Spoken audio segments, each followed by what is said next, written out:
নমস্কার বন্ধুরা, কেমন আছো সকলে? আশা করি কি আমরা যে যেখানেই আছি আপন আপন কর্তব্যগুলোকে ভালোবাসা আর সত্যতার সাথে সম্পূর্ণ করার আপ্রাণ চেষ্টা চালিয়ে যাচ্ছি। আর আমরা আমাদের এই যে সাধনা, এই সাধনায় মা বাবার আশীর্বাদে, গুরুদেবের কৃপায় আমরা সফল হব, তাই তো? তাহলে এসো শুরু করি। আম, স্বাধীনতা দিবস, মায়ের লেখা কবিতা।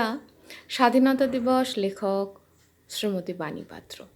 আজ অনেক দিন পরে 15ই আগস্টে বাধা বিঘ্ন দূর করে স্বাধীনভাবে রোদের মুক্ত আঁচলে ধরণীর কোল ঝলমলে শুভ স্বাধীনতা দিবসে রইল আন্তরিক উষ্ণতা।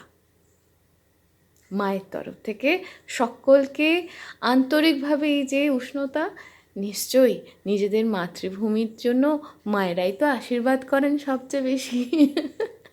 তো মায়ের আশীর্বাদ নিয়ে এসো না, আমাদের এই ভারতবর্ষকে, আমাদের এই মা ধরিত্রীকে আরও সুন্দর করে আমরা সাজিয়ে তুলি, যত্ন নিই তার।